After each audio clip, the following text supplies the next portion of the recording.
तमिलनाडु विधानसभा चुनाव परिणाम ने सबको हैरान कर दिया है। मात्र 2 साल पहले बनी पार्टी टीवीके ने सुनामी ला दी है और वो पहली ही बार में तमिलनाडु की सत्ता में बैठने जा रही है। टीवीके को 100 से ज्यादा सीटें मिल रही हैं। तमिलनाडु में बहुमत का आंकड़ा है 118 और कहा जा रहा है कि टीवीके को कांग्रेस पार्टी का समर्थन भी मिल सकता है। जो टीवीके के मुखिया हैं सुपरस्टार विजय थालापति जिन्हें कहा जाता है, उनके पिता ने कांग्रेस पार्टी को ऑफर भी दे दिया है कि आ जाइए हमारे साथ, हम साथ में सरकार बनाते हैं। टीवीके को सफलता तो मिली है, लेकिन टीवीके की आंधी में बहुत सारे दिग्गज नेता अपनी सीट हार गए हैं। तमिलनाडु के मौजूदा मुख्यमंत्री एमके स्टालिन अपनी सीट खुद नहीं बचा पाए हैं। कोलापुर में उन्हें टीवीके के उम्मीदवार ने हरा दिया है।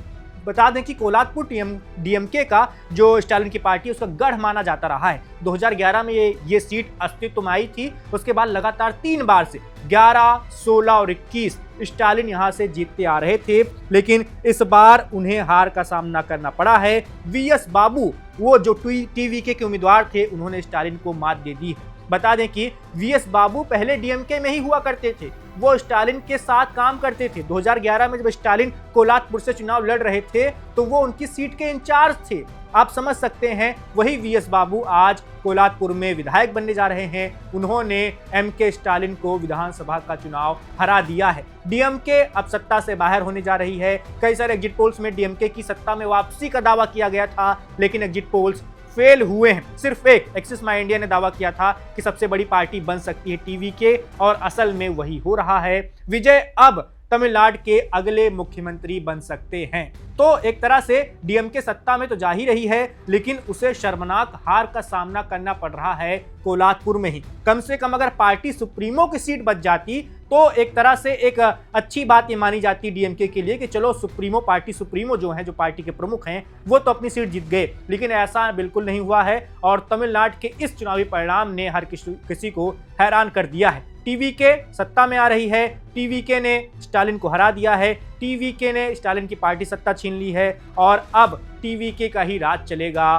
तमिलनाडु में। बता दें कि पिछले कई दशकों से, 5 दशक से ज्यादा वक्त से तमिलनाडु में 2 ही पार्टियां सत्ता में आती रही हैं। कभी डीएमके आती थी सत्ता में, कभी एआईएडीएमके सत्ता में आती थी। इन्हीं 2 पार्टियों के इर्द गिर्द ही तमिलनाडु की राजनीति अभी तक घूमती आई थी। इन 2 बड़ी पार्टियों से ही राष्ट्रीय दल गठबंधन करते आ रहे थे। जैसे अभी डीएमके के साथ कांग्रेस पार्टी का गठबंधन है, एआईएडीएमके के साथ बीजेपी का गठबंधन है, लेकिन अब तीसरे दल की एंट्री ने पूरा खेल बिगाड़ दिया है। और ये जो रोटी पलटती रहती थी, कभी डीएमके कभी एआईएडीएमके, उस रोटी को हटाकर डीएमके अब टीवीके अपनी रोटी बिठाने जा रही है, यानी अपनी सरकार बनाने जा रही है। तो विजय जो थालापति कहे जाते हैं, तमिल फिल्मों के सुपरस्टार हैं, उन्हें भगवान की तरह पूजा जाता है। कहा जा रहा था कि पार्टी तो उन्होंने बना ली है, लेकिन फिल्मों के फैंस वोटर में तब्दील होंगे या नहीं, इस पर संशय जता रहे थे लोग, लेकिन ऐसा बिल्कुल नहीं हुआ। तमिलनाडु की राजनीति का जो इतिहास रहा है, एमजी रामचंद्रन से लेकर और भी तमाम लोगों तक, जो अभिनेता से नेता बने और सफल नेता बने, मुख्यमंत्री तक बने, उनमें अब विजय का नाम भी जुड़ने जा रहा है। Subscribe to One India and never miss an update. Download the One India app now.